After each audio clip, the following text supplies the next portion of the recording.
Welcome back, everybody. I just kind of wanted to give some final thoughts on the Rosewill Nighthawk 117 case. I have had a few questions regarding, panel remover and everything, because there are two filters on the case, one underneath for the power supply, down underneath here, and sorry, I've got everything hooked up now, but if I can get it out, I can't get it out right now, I apologize. But there is a filter for a dust filter underneath the power supply. I kind of had to rig it because I'm on carpet and I wanted to give my intake fan a lot more airspace to cool it down. I actually, by doing that, I gained 4 degrees C in temperature headroom on my GTX 1080, which I'm kind of regretting now that the 1080 Ti came out, but that's a story for another day. So the top panel and the side panel here actually removed by plastic clips, and I'll actually remove the side panel here. Probably should have done that before the video, but it's quick 2 thumb screws. As you can see, I'm doing it one-handed. It's very easy removal. Set that down. But I've had a question here. It's these plastic clips right here. You'll basically compress those and push out, and there's a filter. You can see it through the fan. That's a nice dust filter, which I probably need to clean due to the kitties. And like I said, you can actually see the filter down in here now. Oh yeah, look at all that dust. That filter actually looks fine, and that's been on carpet. That's much better airflow now.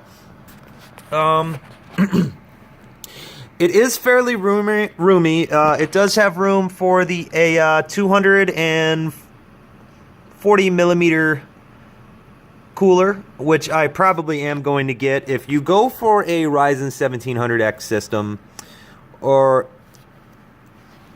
above, the 1800X as well, I would suggest at least an H100 cooler. The H60, if my temperatures are correct, it keeps it cool, but it's not as low as I'd like. Just a word of advice there. The other thing about this case is, if you want to water cool, this is not the case for you. Recently, I've kind of decided that I may want to water cool in the future, and this case is just not going to do it for me. Wow, how did that get pulled out? All right. Notice that power connector was a little crooked. Yeah, so as you can see in its final configuration, at the most, actually, I might be able to get a pump in here, if a pump and res combo, maybe. But I just don't like the room I have for routing. I probably could if I wanted to, but I don't think I'll do that. I will get a dedicated water cooling case. The only other complaint I have is if you do want a DVD drive, it's kind of awkward with that V shape. If I give you a view down like that, it kind of ends up in. So I don't want to put a drive up here at the top, because what happens is, if you put it up here, it really compresses these wires up here, and I don't want to do that. And then if you put it down there at the bottom, you're still going to have the same issue here. The back of the case is very, very roomy for your cable management. That is actually fine.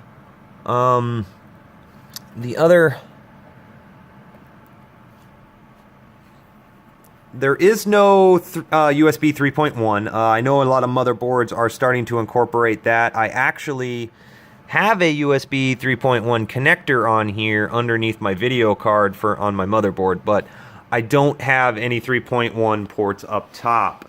I will say that this drive bay is extremely helpful. Like, moving all my files over was a breeze. Took me about an hour with no setup.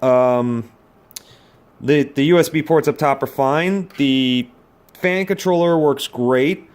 The only other complaint, got some cables in the way, been gaming a little bit. My only other complaint right here is these fins.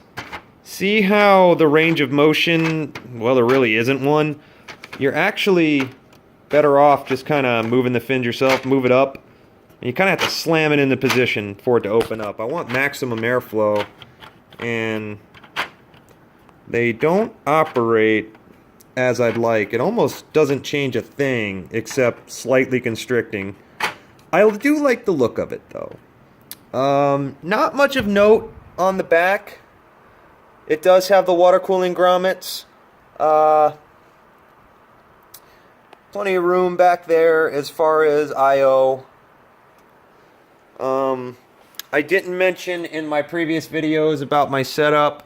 I mean, I don't like showing my mess too much, but I did go ahead and buy a 1440p monitor there at 144 hertz. Ow, that stung. But this is supposed to be a video about the case, so let's continue with that. I do like the amount of fans that come with it.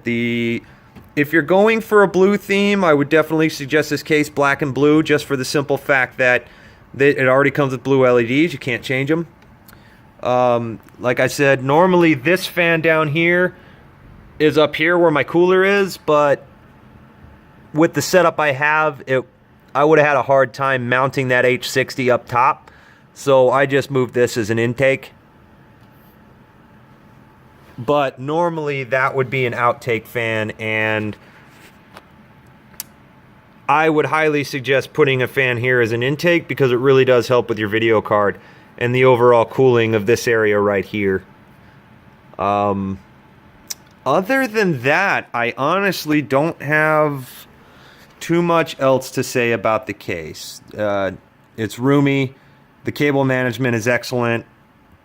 It's not for water cooling, but you should be able to keep excellent system temperatures with the provided fans once you get everything set up. I would say try and set up your case fan set up for a positive pressure inside. Obviously right now I'm not running positive pressure because I'm running in open air because I've got the case off. But I would, if you want to run positive pressure, basically set your outflow fans to medium and set your intake fans to high, and you'll pretty much achieve positive pressure at that point.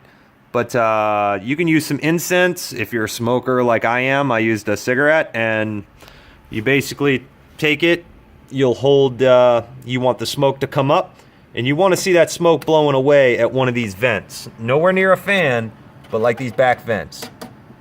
You can also keep neutral pressure, but you do not want negative pressure because negative pressure is going to take all that dust and blow it inwards. I am going to buy an H100 cooler and get rid of this because this is part of my dust problem right here, because this is the only unguarded intake that I have. There's no filter for that, unlike this intake, and this intake. Well, actually, I'm sorry, there is no filter for this intake either. This is just to protect my power supply, so actually this is my dust problem. I don't think this one's causing me too much of an issue, but this one, on the other hand, yes.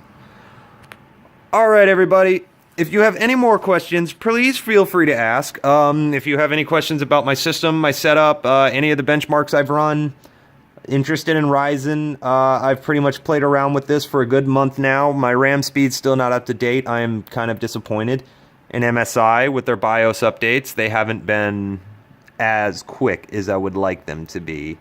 They're only on their second BIOS update, and I still have, that's 3000 megahertz RAM, and I'm still only running at 2133, and I'm very disappointed about that, and that's hurting some of my benchmarks and FPS numbers. But anyway, thanks for watching. Any more questions, concerns, comments, please ask. And if you like what you see, please like and subscribe. Thanks, everybody.